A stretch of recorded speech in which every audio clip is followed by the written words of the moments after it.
2.5 hours after the fire and smoke, an official with Norfolk Southern called the controlled release a success. But at the same time, and this is a development that has just started as far north as Niles, they're now smelling a strong chemical smell in the air. It's something like a diluted chlorine. No one has reported smelling it inside, but you can certainly smell it outside. I noticed it here at the station. We are now joined on the phone by Mahoning County Commissioner Anthony Traficanti. He's been working with this throughout the evening. Anthony, can you tell me what you know so far?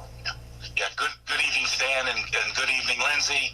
I have been in contact throughout the day with the head of our HAZMAT team, Chief Safely, and things down there were just crazy. I saw the footage that you showed of the destruction. It looks like a bomb went off, and what's going on now is we're getting, the winds have shifted, and they're blowing the plume more towards our area, Springfield Township, Poland, and Boardman, and I heard you say even as far as Niles.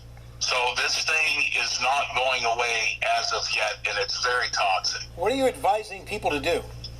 Well, as we mentioned earlier, I understand that Boardman Fire Chief has said to advise people to stay inside.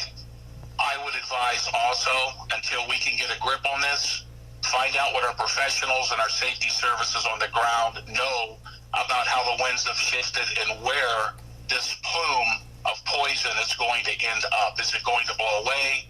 Is it going to hang over our community as a haze?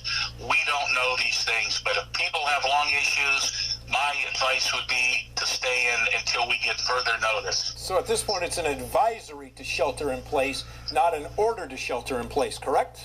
Correct. It is an advisement. We haven't heard from anybody higher up within the Board of Health, our fire chiefs. I've also been in contact with our Assistant Director, Robin Lees of EMA. He will be on the ground with this and probably issuing a statement at some point.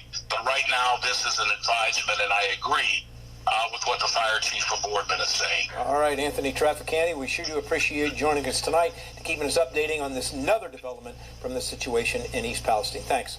Thank you, Stan. Good night. Anthony. All right, let's go now to some of the things that we do know about the actual release that happened today. The fire that is burning will be left to burn until it burns itself out. Officials had no idea how long that would take because they were unsure of the quantity of the chemicals that remained. After the fire is out and the area cools, at that point, crews will move in and clean up the derailment. But they do say the waterways are safe and that nothing hazardous made its way into the nearby creek. Norfolk Southern officials could not give any indication of when people would be allowed back in their homes, though it will not be tonight.